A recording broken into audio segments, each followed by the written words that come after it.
आजको यस व्याख्यामा एउटा सामान्य घटनाको पछाडि लुकेको वैज्ञानिक कारण बुझौँ है त।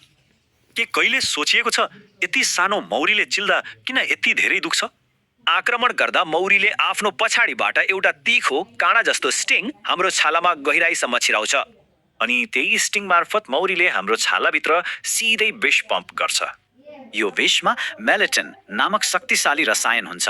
दुखाइको मुख्य कारण नै यही हो। यो मेलिटिनले छालाका कोषहरू भत्काउँछ र स्नायुहरूलाई अत्याधिक उत्तेजित बनाइदिन्छ। यसरी स्नायु उत्तेजित हुन साथ तुरुन्तै आगोले पोलेको जस्तै तीव्र दुखाइ महसुस हुन्छ।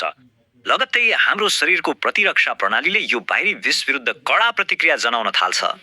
त्यस ठाउँमा रगतको प्रवाह बढ्छ, जसले गर्दा छाला रातो हुने, सुन्निने र चिलाउने हुन्छ।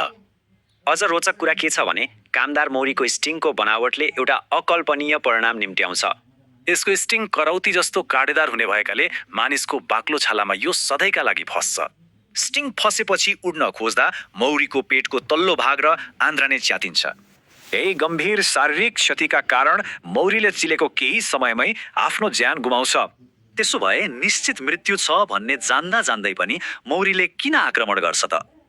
सामान्यतया शान्त रहने मौरीले आफू वा घारमाथि गम्भीर खतरा महसुस गरे मात्र यो अन्तिम अस्त्र प्रयोग गर्छ।